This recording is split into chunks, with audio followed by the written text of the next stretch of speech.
আসসালামু আলাইকুম। আজকে 16 ডিসেম্বর মহান বিজয় দিবস উপলক্ষে আমার মেয়ের স্কুল থেকে একটা বিজয় র্যালি হবে, তো সেখানেই তারা দুজন গেছে। তো বাসার সব কাজ ফেলে রেখে গেছে, দেখেন হাঁড়ি পাতিল কোনো কিছু ধোয়া নাই। তো আমাদের আজকে রান্নাটা আমি ভাবছি করে রাখবো আমার ওয়াইফ আসার আগে, যেন সে অনেক খুশি হয়। তো আমি এখন এখান থেকে একটু মাংস নিলাম, এই মাংসটা আমাদের বাড়িতে পারি তো মুরগির। তো আমি রান্না শেষে দেখাবো যে আমার রান্নাটা কেমন হয়েছে।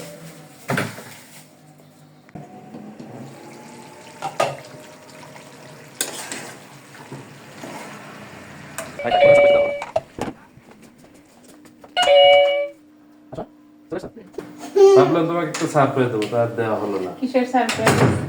একটা রান্না করে রাখতেছিলাম, কি রান্না? দেখো তুমি দেখো। অনেক হাসছি। কি মুরগির মাংস?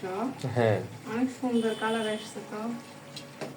কিন্তু সারপ্রাইজ তো দিতে পারলাম না। না হলো, ধন্যবাদ।